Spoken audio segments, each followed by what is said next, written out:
പഹൽഗാം ബലാത്സംഗ കേസിലെ അതിജീവിതയ്ക്ക് രാഹുൽ മാങ്കൂട്ടത്തിൽ അയച്ച ഭീഷണി സന്ദേശങ്ങൾ ന്യൂസ് 18 തനിക്കെതിരെയും കുടുംബത്തിനെതിരെയും നിന്നവർക്ക് അതേ നാണയത്തിൽ തിരിച്ചു കൊടുക്കുമെന്ന് ഭീഷണി. രാഹുലിനെ കസ്റ്റഡിയിൽ വാങ്ങാൻ SIT, ജാമ്യത്തിന് രാഹുൽ. നടൻ വിജയ് CBIയുടെ ചോദ്യമുനയിൽ. കരൂർ ദുരന്തത്തിൽ വിവരങ്ങൾ ആരായുന്നു. വിജയ് എത്തിയത് സാക്ഷിയായി. ഒപ്പം അഭിഭാഷക സംഘവും. ഡൽഹിയിൽ എന്തന്വേഷണമെന്ന് DMK. ജനനായകനുമായി ബന്ധപ്പെട്ട ഹർജി സുപ്രീം കോടതി.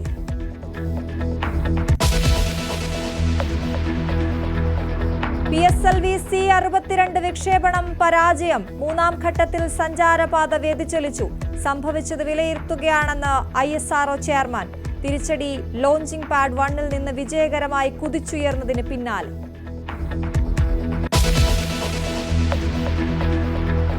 കേരളത്തെ തകർക്കരുതെന്ന് കേന്ദ്രത്തോട് മുഖ്യമന്ത്രി പിണറായി വിജയൻ. അനർഹമായ ഒന്നും കേരളം ആവശ്യപ്പെടുന്നില്ലെന്നും മുഖ്യമന്ത്രി. തിരുവനന്തപുരത്ത് LDFന്റെ കേന്ദ്രവിരുദ്ധ സമരം. മന്ത്രിമാരും ജനപ്രതിനിധികളും പങ്കെടുക്കുന്നു.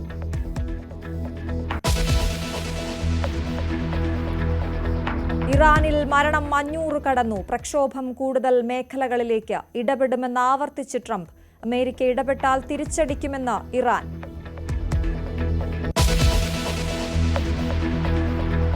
വന്ദേ ഭാരത് സ്ലീപ്പർ ട്രെയിനുകളുടെ നിരക്ക് പ്രഖ്യാപിച്ച് റെയിൽവേ. തേർഡ് ACക്ക് കുറഞ്ഞ നിരക്ക് 960 രൂപയും GSTയും.